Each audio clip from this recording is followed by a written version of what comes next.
All right, Noir Nation. Y'all spoke, and I ain't even gonna lie to you.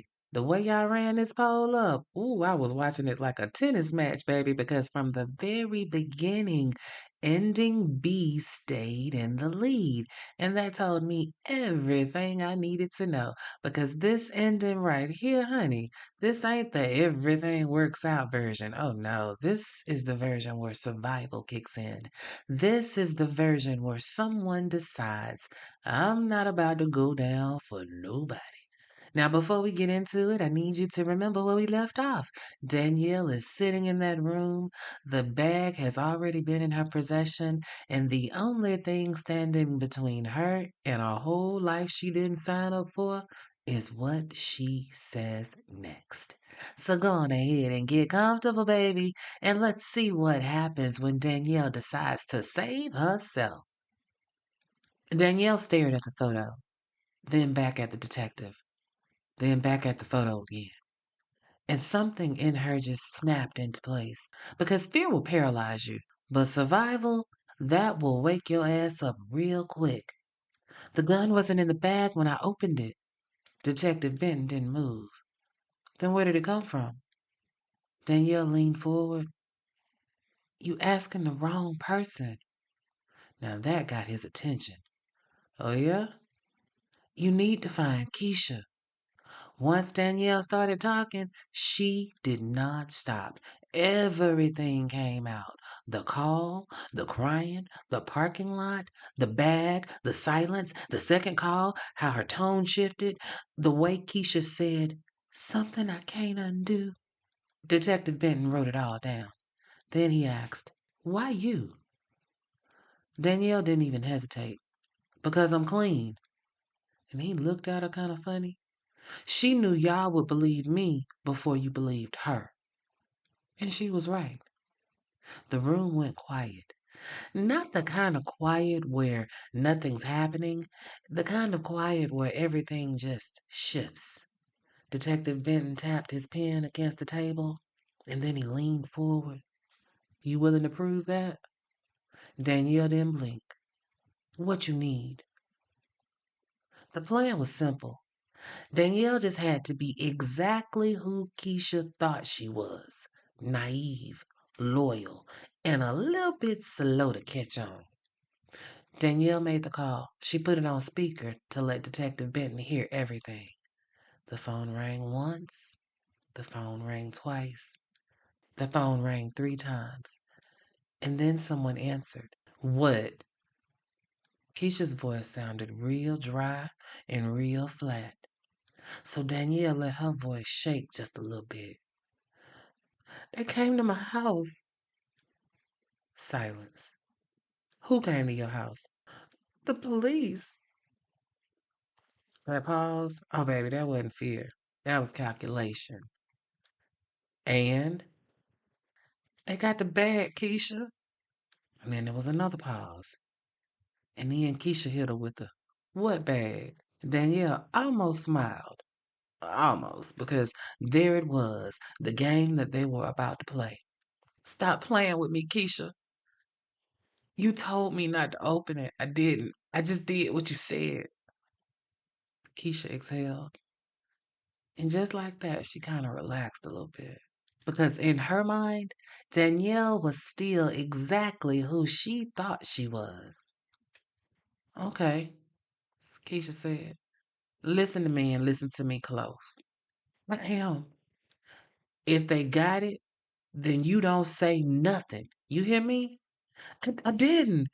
Don't say nothing. Let them build whatever they think they got and don't say a word. Keisha, what was in that bag? Silence. And then Keisha hit her with the, you don't need to know that. And that told Danielle everything that she needed to know. They asking me questions about Terrence. When she said that name, it was like the air shifted a little bit. They said his name? Yes. They saying I had something to do with it. And that right there, that's when Keisha got comfortable. A little too comfortable if you ask me. Well, let them ask. What? They already got you with it, don't they? And there it was. Danielle let her voice crack. What you mean? I mean, you were the last one with it. It was in your house. It's in your possession.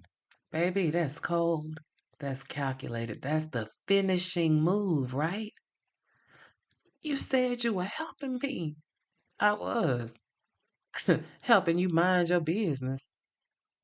Danielle just went quiet and just let it sit. Let Keisha just fill up the room, right? And so then Keisha says, look, you just gotta ride it out. Don't talk to nobody. They ain't got nothing solid on you. But what if they do? They don't, unless you give them something. I need to see you, Keisha. Why? Because I don't understand what's happening. I'm not about to go down for something I don't even know anything about. And see, that did it. Because now Keisha's got two choices. She can either let Danielle panic or she can try to control Danielle. So she tells Danielle, pull up. And Danielle, yeah, get yourself together before you get over here. Click. Detective Benton looked at Danielle. You got her. And Danielle shook her head real slow. Mm-mm. She thinks she got me. They wired Danielle up in the car. The microphone was tucked. Her heart was beating loud as hell. She could hear it in her ears. Detective Benton told her, just get her to talking. Don't lead her. Just let her fill in the blanks. Just keep her talking. And Danielle just looked at him. What if she doesn't talk? And Detective Benton looked her right back in her eyes and told her she will. Now Keisha was already there when Danielle pulled up, sitting in the car, engine running, just watching, looking like she owned the situation. Danielle got in, closed the door, and just like that, it was just the two of them. You took long enough, Keisha said. And you look a mess. Keisha, I'm scared. I know. That's why you need to listen. Danielle didn't say anything. She just nodded, playing her position. So tell me what to do, Keisha. Keisha leaned back. Oh, now she's relaxed. She's confident because to her, oh, this was just cleanup. You don't say nothing. You don't explain nothing. They got me in a room, Keisha. So? So they got the bag. Forget the bag.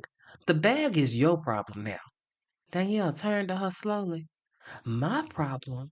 You was the one holding it. You think they care about me? And there it was, out loud, clear as day. So what was supposed to happen, Keisha? Keisha just smirking. You was supposed to do what I told you. Put the bag up and don't fuck with it.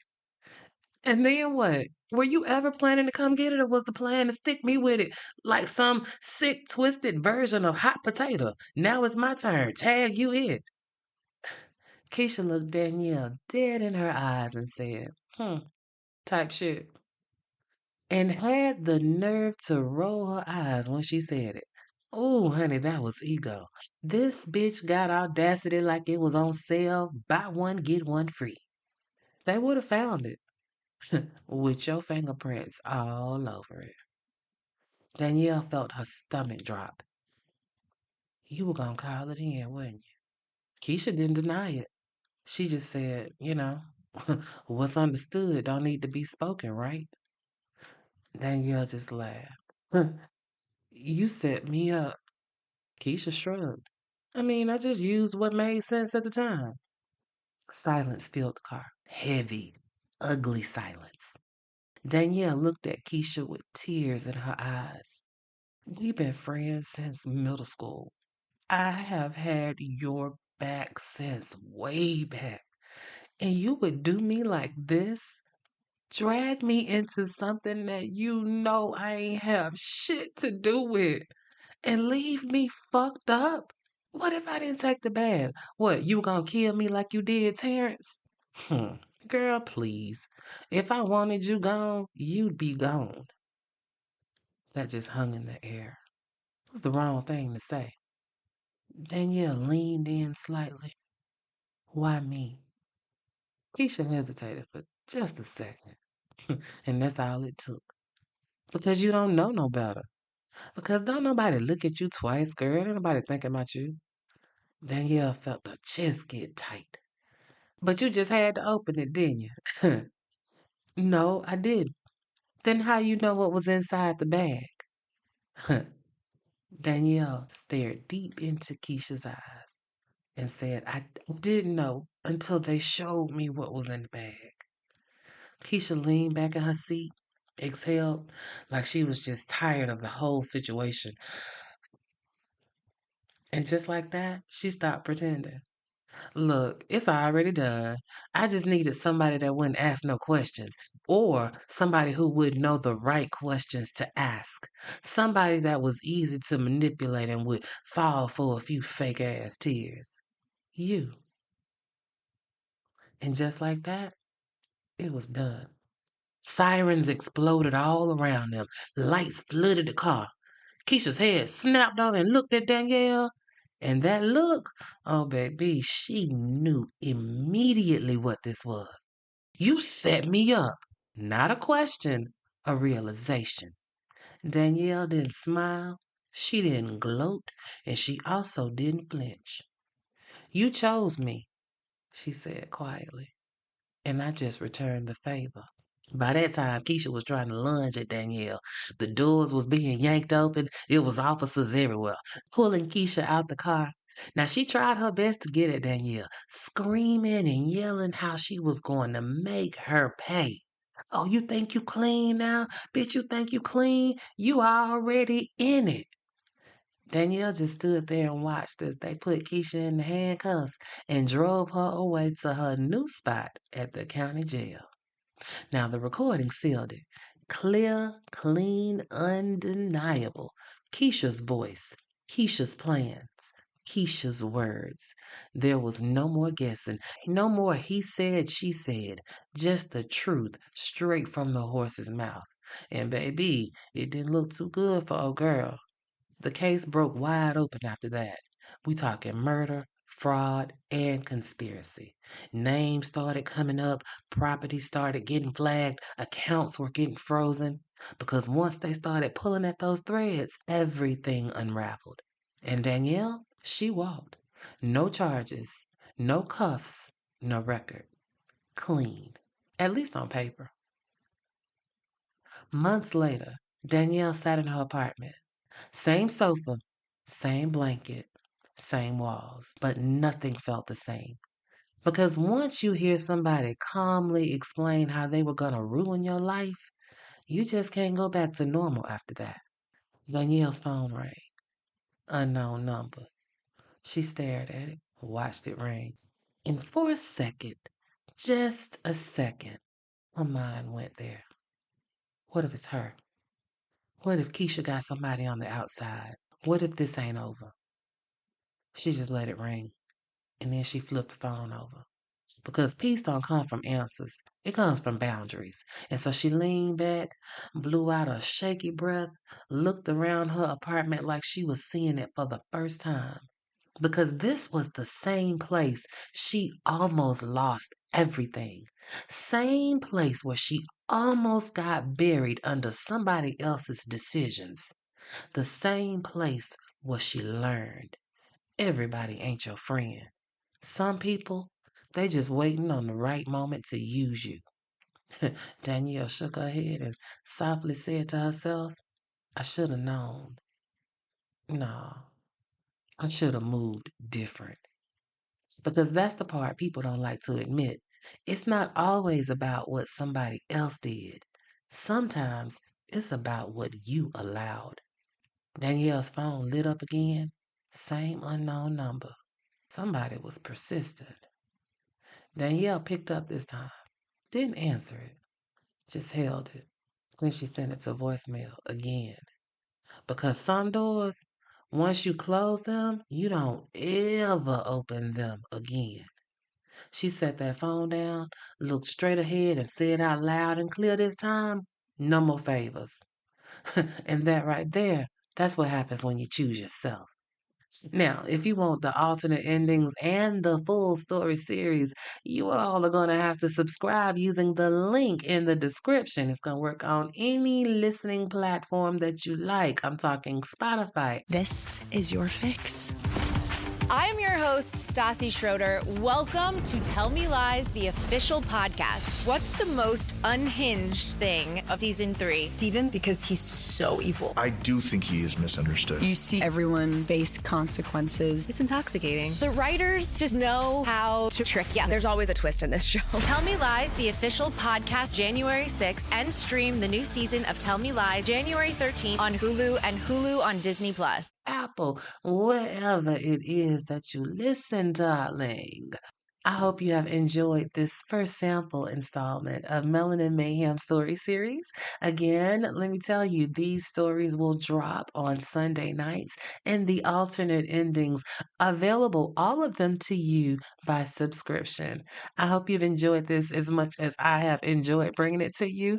Of course, this is my first time venturing into this, so your girl a little rusty, kind of like how I was when I started Melanin Mayhem. But just know, every week we're going to get better and better and better and better, baby, because the stories that are brewing in this head, ooh, child, I got to let them out. And why not share them with my babies, the Noir Nation? I hope you all have a fabulous day, and I can't wait to hear what you think about this ending.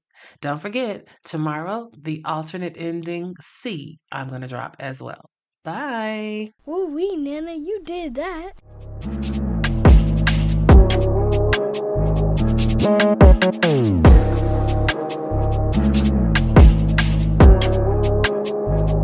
Oh.